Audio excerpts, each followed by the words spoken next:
Okay, so welcome back to our training video number 3. Once again, Edward Reformina here, author of Pinoy MLM Expose and the creator of Sponsor More Downlines. Una sa lahat, gusto ko magpasalamat sa lahat ng mga nag-like, sa lahat ng mga nag-comment, at sa lahat ng mga nag-post ng kanilang mga questions. Thank you so much.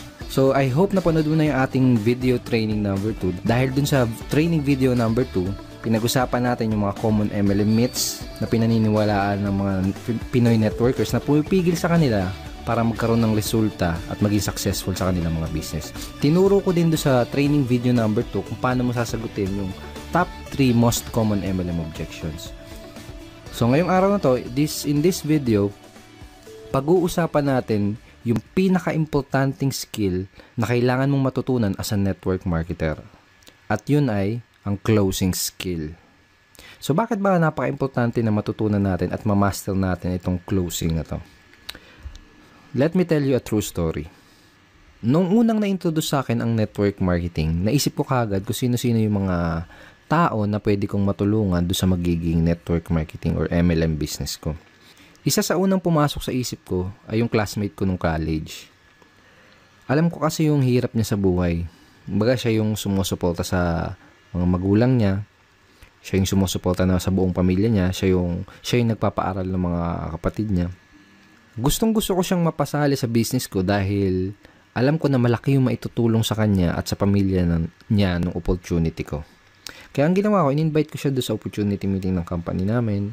Baga, sinet up ko siya ng appointment, nilibot ko siya doon sa opisina, pinakilala ko pa siya doon sa mga ibang partners namin. Kaso, hindi lang pala ganun kasimple. Hindi pala porket may intention kang tumulong ay magagawa mo na. To make the story short, hindi ko siya na-close sa business ko dahil wala pa akong kaalam-alam kung paano mag-close ng prospect. Wala akong kahit anong skill sa pag-close ng mga prospects. So sa madaling salita, hindi ko siya natulungan. Okay? Hindi ko siya natulungan. So kung katulad mo ako, nasa network marketing ako dahil nagustuhan ko yung idea na pwede kang maging successful habang nakakatulong ka din sa ibang tao. Mga sabi nga nila, network marketing is a people helping people business. Tama? Pero ito ang tatandaan mo. Kahit gaano pa kaganda ang intention mo na makatulong, hindi mo magagawang matulungan ang isang tao gamit ang opportunity mo. Hindi mo matutulungan yung mga kakilala, kaibigan o kamag-anak mo hanggat hindi mo siya nai-sponsor o nare-recruit sa business mo. Hindi mo siya matutulungan hanggat hindi mo siya nakuklose. Hindi mo siya matutulungan hanggat hindi mo siya nagiging downline. If you really want to help other people, kailangan mak-close mo muna sila sa network marketing business mo. Yun ang dahilan kung bakit kailangan mo ma-master ang skill na to. Ngayon may gusto kong ipakita sa'yo. This is Sponsor More Downlines training ebook. This is a 128 pages, very detailed how-to sponsoring training ebook. This is an exclusive training ebook na ginawa ko lang para sa team ko. Baga dito sa ebook na to, dito ko tinuro lahat ng mga sponsoring and recruiting strategies, approach and methods na natutunan at na-discover ko na tumutulong sa akin para makapag-sponsor ng up to 23 downlines per month. Okay, dito ko rin tinuro yung 5 easy steps of sponsoring. Okay, so very, very detailed siya. Tinuro ko dito mula from qualifying to handling prospect objections and of course up to closing prospects. So sobrang detailed niya. Tinuro ko dito kung ano yung mga linyang ginagamit ko, kung ano yung mga scripts na sinasabi ko. And tinuro ko din dito yung psychology behind those strategies. Kumbaga tinuro ko kung bakit effective yung mga strategies and methods na yun. Tsaka yung mga approach na yun. Okay? And dito sa ebook na to, tinuro ko din yung 3 closing methods na ginagamit ko at ginagamit din ng mga team ko. And in this video, gusto kong i-share sa iyo yung isa doon sa mga closing methods na yun. So, napaka-effective ng mga closing methods na yun, yung mga araw na nakakapag-sponsor ako ng 4 na downlines sa loob lang ng isang araw. Okay?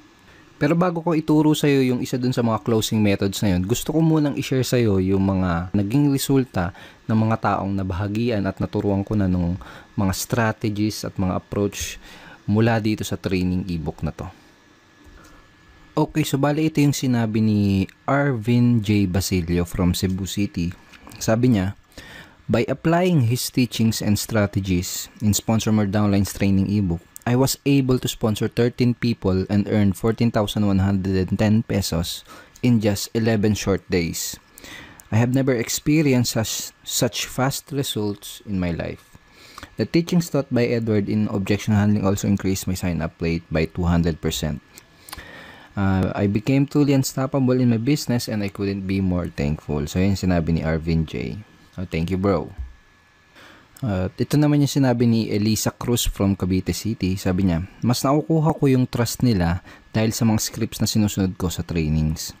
So thankful talaga ako dahil in just 1 week, nakapag-close ako ng 3 prospects at may mga naka-line up pa. So sabi niya, very effective. So yun yung sabi ni Elisa Cruz. So thank you so much, Elisa. And ito naman yung sinabi ni Alvin Alcobendas from Batangas City. Sabi niya, nung sinimulan kong i-apply ang natutunan ko mula sa Sponsor More Downlines, every week meron ako naku-close at na-sponsor na tao. And now, 3 months in my business, nakapag-sponsor ako ng 17 direct downlines at weekly na akong kumikita around $100 per week. So, thank you so much, Alvin. At ito naman yung sinabi ni Mari Bixon from Italy. Kung noong una ay ako ang naghahabol sa prospects, ngayon sila na yung kusang naghahanap sa akin. Wala na rin akong katakot-takot sa pagsagot sa mga prospect objection. Iba talaga pag may proper training. In 1 month, I got 5 direct referrals. Ayun sabi ni Marivic. Thank you, Marivic. At ngayon, ito naman yung sinabi ni Ryan Montilla from Makati City. Sabi niya, dati nung di ko pa natututunan yung mga strategies sa Sponsor More Downlines, ay para akong naglalakad sa dilim na walang ilaw, na nangangapa ako sa daan na tatahakin ko. Kung baga walang proper direction at bumalik ako sa pagiging empleyado, nag-stop ako sa pagiging networker. Then, pagkatapos kong i-apply yung mga natutunan ko sa Sponsor More Downlines,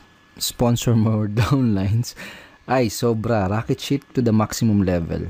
I earned 135,041 pesos at nakapag-sponsor ako ng 72 direct downlines in just 4 months.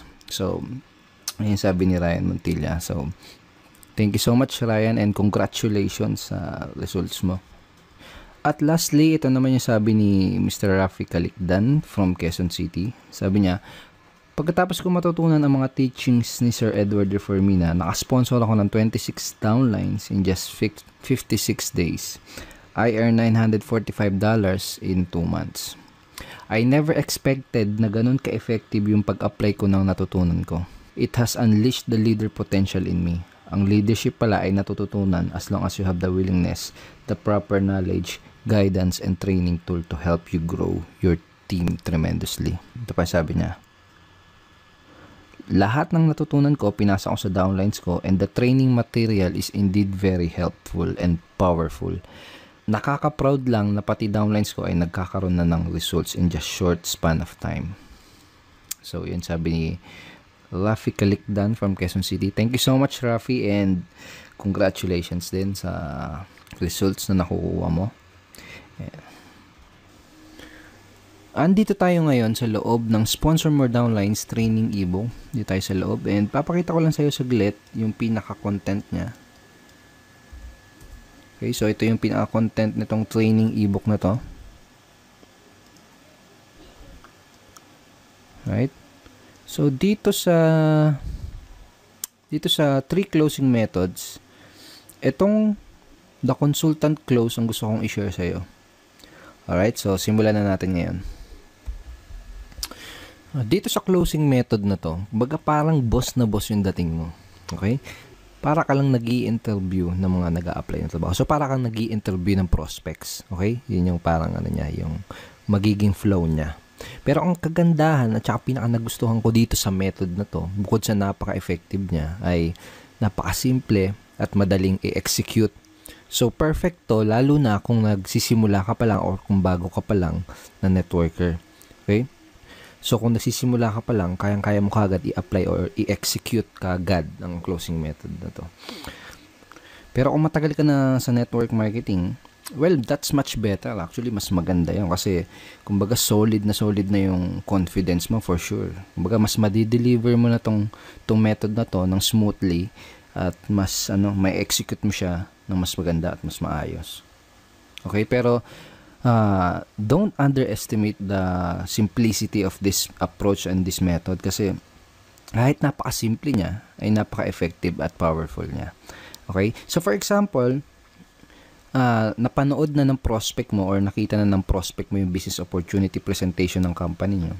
For example, tapos na siyang umattend ng seminar or tapos niya nang makita yung video presentation nyo. Parang ganito yung magiging flow ng pag-i-interview mo dun sa prospect mo. Okay? So, ito yung sasabihin mo sa kanya.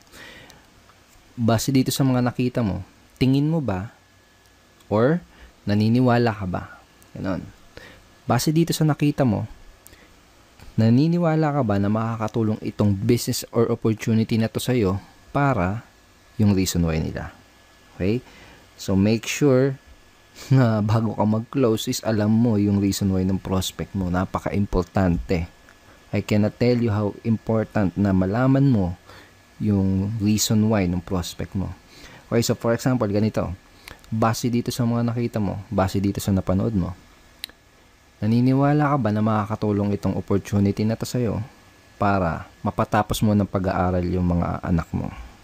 Okay? Parang ganun. Base dito sa mga napanood mo, tingin mo ba makakatulong itong business na to para matulungan mo yung asawa mo sa mga gastusin nyo sa bahay? Parang ganun. Okay? Pag sinabi ng prospect mo, oo, tingin ko makakatulong itong business na to. So, yung sa kanya, itanong mo sa kanya, magkano yung gusto mong kitain kada buwan working part-time? Or full-time, kung gusto niya ng full-time. Okay? So, for example, ito yung sinagot ng prospect mo, kahit siguro mga 20,000 lang muna na monthly income. Sabi mo, okay, that's good. Mga ilang oras kada araw o linggo ang pwede mong ilaan para sa business na to para ma-achieve mo yung 20,000 per month na income. Okay? So, sasagutin ka niya ng kung ilang oras. Sabihin natin, ang sinagot niya is mga 2 to 3 hours per day lang muna. Ganon. Sabihin natin, ganun yung sinagot niya. Ang next na sasabihin mo ay ito. Okay, sabihin natin na kumikita ka na ng 20,000 pesos na monthly income working 2 to 3 hours per day. Ano yung iba pang magiging benefit nun para sa'yo at sa family mo? Okay? So, using these lines, unti-unti nang kino-close ng prospect mo yung sarili niya doon sa business mo. Baga siya na yung mismo kasi nagsasabi ng mga benefit na makukuha niya doon sa opportunity mo di ba? So, napaka-powerful talaga nito. Okay? So, ngayon, sabihin natin, sinagot niya na, ito yung mga magandang magiging benefit yan para sa akin. Tapos, ang tatanong mo sa kanya, pag nasabi niya na sa'yo yung mga benefit na makukuha niya sa opportunity, ito yung next na itatanong mo sa kanya. May mga gusto ko pa bang itanong bago ka magsimula? Okay? O kaya, ano yung mga questions na gusto mong masagot ko bago ka makapagsimula? Or, bago ka magsimula sa business na to, may gusto ka pa bang malaman? Okay? Kapag sinabi ng prospect mo na, kapag may mga remaining questions pa siya, ang goal mo is masagot lang yung mga question na yun. Okay?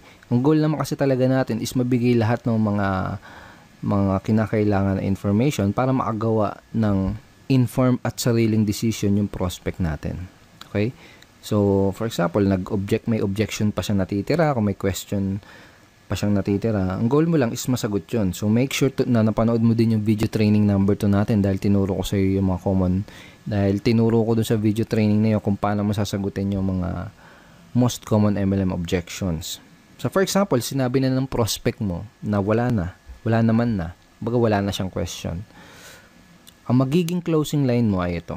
Okay? Sounds to me na ready ka nang mag-join. O kaya naman ay ito.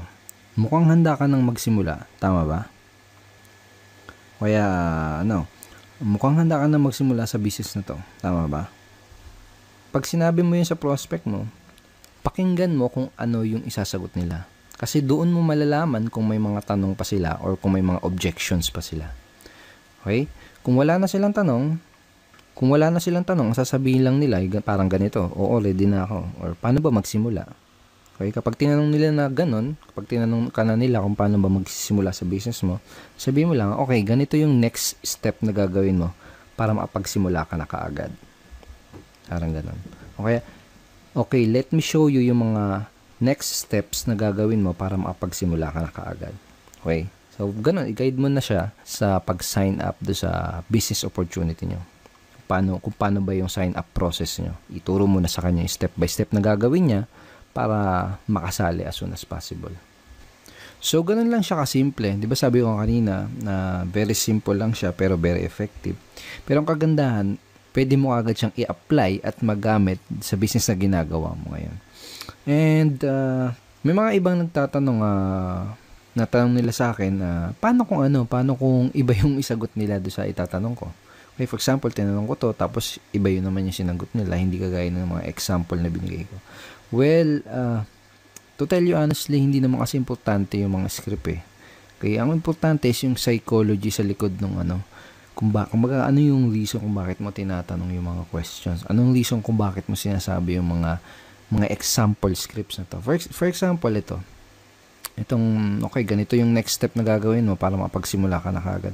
Basically, kapag sinabi mo yung ganito sa prospect mo, you are showing leadership. Kumbaga, tinuturuan mo siya, ginaguide mo siya. You're showing that you are a true leader. Napakita mo sa kanya na isa kang leader na kaya siyang i-guide sa proseso or do sa business. Parang ganun. Okay? Mas importante yung yung maintindihan mo o ma-internalize mo kung bakit mo sinasabi yung itong mga scripts na to. Okay? Kasi kapag naintindihan mo na ng maigi kung ano yung reason kung bakit mo sinasabi yung mga lines or script na yan, doon darating yung point na makakapag-improvise ka na ng mga sasabihin mo doon sa prospect na kinakausap mo. Okay, so ito yung consultant close method. Ito yung isa sa mga closing method na ginagamit ko para makapag-sponsor ng madaming downlines sa aking business. Okay? Ito yung isa sa mga closing method na tinuro ko dito sa loob ng Sponsor More Downlines training ebook. So, make sure na i-apply mo kaagad itong method na to sa business mo. Kung may kakausapin ka mamayang prospect, kung may kakausapin bukas, sa isang araw, make sure na gamitin mo kaagad itong mga lines na to para ma-practice mo kaagad, para masanay ka kaagad, para ma-internalize mo kaagad yung method, at para ikaw mismo makita mo din yung response at yung magiging resulta kapag ginamit mo tong closing method na to. So, I hope madami kang natutunan dito sa 3-part video training series natin, and I hope ay nag-enjoy ka sa panonood nitong 3 videos na to dahil ako mismo nag-enjoy ako sa paggawa nitong 3-part video training series na to para sa'yo. At ngayon, ang kailangan mo na lang gawin ay i-apply ang lahat ng mga natutunan mo mula dito sa training series natin. Pero syempre, hindi dito natatapos yung pag-aaral mo. Baga, hindi dito natatapos yung pag-educate mo sa sarili mo. Because network marketing is a continuous learning journey. Sabi nga nila, if you stop learning, you stop earning as well. So, dapat tuloy-tuloy. Dapat tuloy-tuloy yung pag-increase mo ng mga nalalaman mo. Dapat tuloy-tuloy yung pag-increase mo ng knowledge mo. At kapag ginawa mo yun, makakapag-acquire ka ng mga necessary skills. Mga skills na tutulong sa'yo para magka-resulta, para maging successful dyan sa business mo. Okay? So, may gusto kong ikwento sa'yo. Maiksing kwento lang to. And I'm sure may mapapulot kang magandang aral dito sa kwento na to. Pwede rin na narinig mo na to before, pero ito kwento ko pa din. Tungkol to sa isang lalaki na naglalakad sa kagubatan. So, naglalakad siya sa gubat.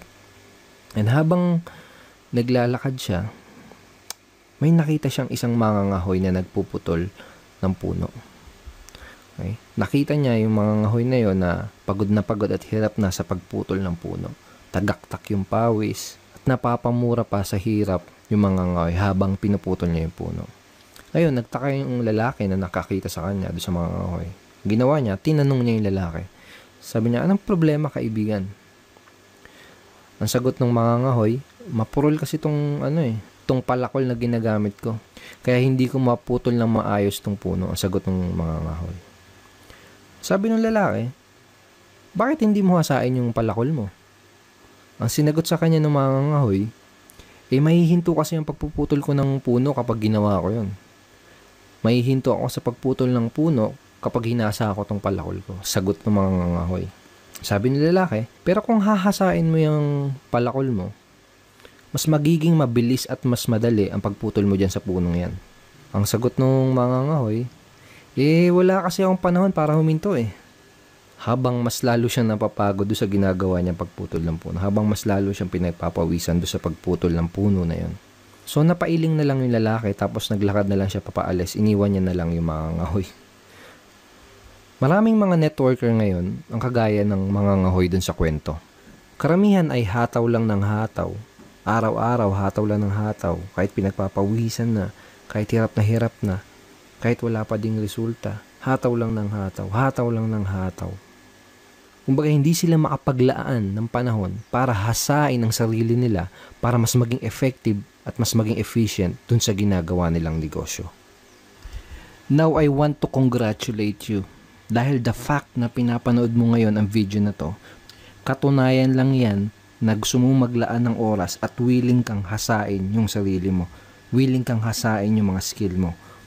Pinatunayan mo sa sarili mo na willing ka talagang maging successful. So, congratulations. Tama yung ginagawa mo. Pagpatuloy mo yan.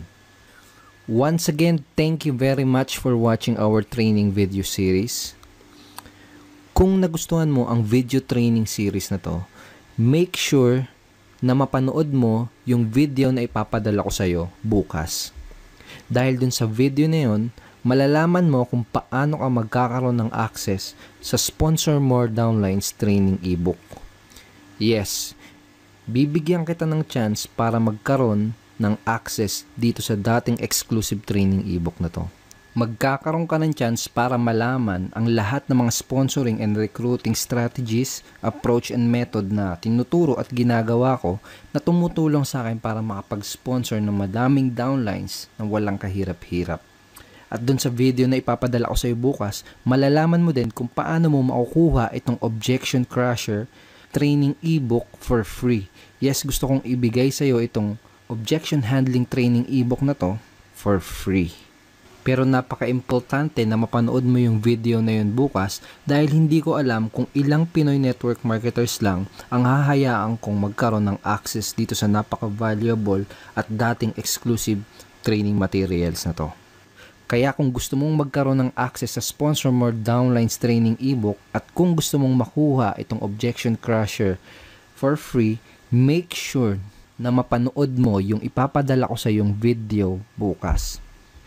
Kaya wag na wag mong kakalimutan na i-check ang iyong email bukas, okay?